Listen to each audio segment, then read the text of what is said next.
thôi với cái máy ghép. Giống như hôm trước định test thử cái cặp kèn sử dụng ra có 20 toàn giải.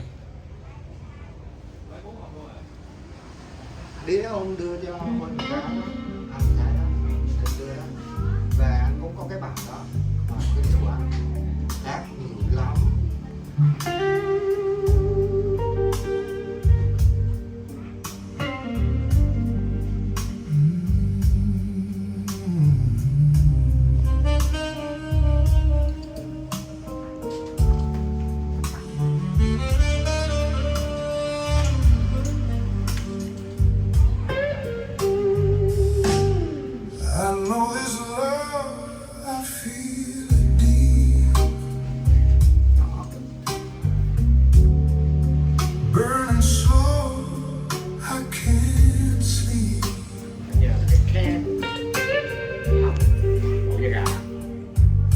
Your eyes on my hand.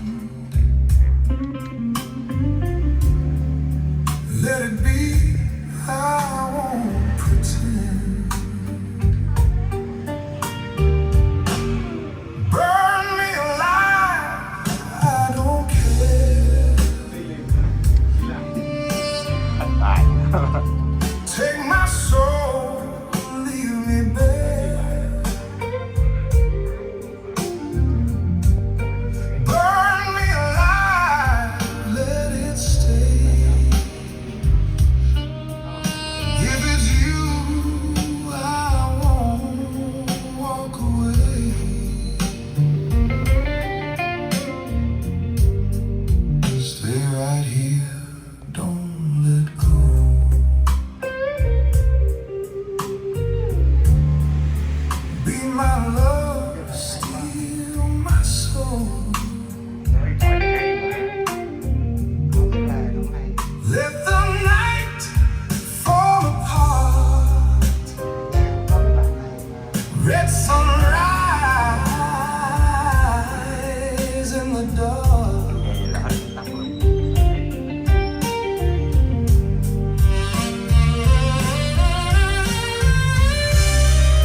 Thế là tao cũng làm, tao chưa, thế là tao cũng làm, tao đang suy nghĩ thế nào đang chuẩn bị làm một bộ test đường ngô cặp rồi sử dụng bass 20 rồi băng cầm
cái hòn này Rồi, mà ok.